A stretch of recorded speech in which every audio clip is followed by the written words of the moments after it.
కొత్తగూడెంలో గణతంత్ర వేడుకలు ఘనంగా నిర్వహించారు. ప్రగతి మైదానంలో జిల్లా కలెక్టర్ జితేష్ వి పాటిల్ జాతీయ జెండాను ఆవిష్కరించారు.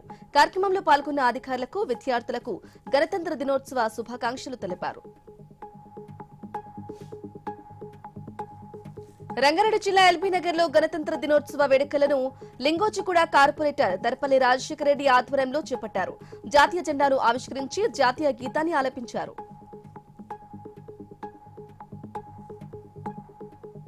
కడప జిల్లా మైదుకూరులో 101 అడుగుల జాతీయ జెండాను ఎగురవేశారు ఎమ్మెల్యే పుట్టా సుధాకర్ యాదవ్. గణతంత్ర వేడుకల్లో పాల్గొని విద్యార్థులతో కలిసి జాతీయ గీతాన్ని ఆలపించి గణతంత్ర దినోత్సవ శుభాకాంక్షలు తెలిపారు. కాకినాడ పోలీస్ పరేడ్ గ్రౌండ్ లో జిల్లా ఇన్ఛార్జ్ కలెక్టర్ అపూర్వ భరత్ జాతీయ పతాకాన్ని ఆవిష్కరించారు. గణతంత్ర దినోత్సవ వేడుకల్లో పాల్గొనడం సంతోషంగా ఉందన్నారు. అనంతరం పోలీస్ పరేడ్ ను వీక్షించారు. కడప జిల్లా బద్వేల్ రెవెన్యూ డివిజన్ ఆఫీసులో రెవెన్యూ సిబ్బందికి ప్రశంసా పత్రాలు అందజేశారు సిఐ కృష్ణయ్య. గణతంత్ర దినోత్సవ వేడుకల్లో పాల్గొని జాతీయ జెండాను ఆవిష్కరించారు. ఏలూరు జిల్లా న్యూజివీడు సబ్ కలెక్టర్ కార్యాలయంలో మంత్రి కొలుసు పార్థసారథి జాతీయ పతాకాన్ని ఎగురవేశారు. అనంతరం జాతీయ గీతాన్ని ఆలపించి శుభాకాంక్షలు తెలిపారు. గణతంత్ర వేడుకలను ఘనంగా నిర్వహించారన్నారు.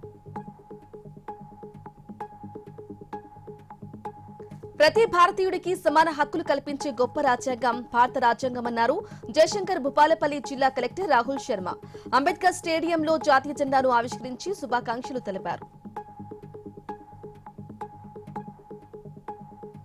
మహబూబాబాద్ జిల్లా కేంద్రంలోని ఎన్టీఆర్ స్టేడియంలో గణతంత్ర దినోత్సవ వేడుకలను ఘనంగా నిర్వహించారు.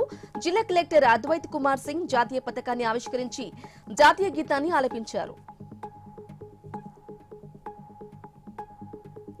తెలంగాణ జాగృతి నాయకులతో అధ్యక్షురాలు కవిత సమావేశం నిర్వహించారు. కేంద్ర ప్రభుత్వం చేపట్టబోయే జనగణనపై ఈ నెల 29న రౌండ్ టేబుల్ సమావేశం నిర్వహించనున్నట్లు వెల్లడించారు.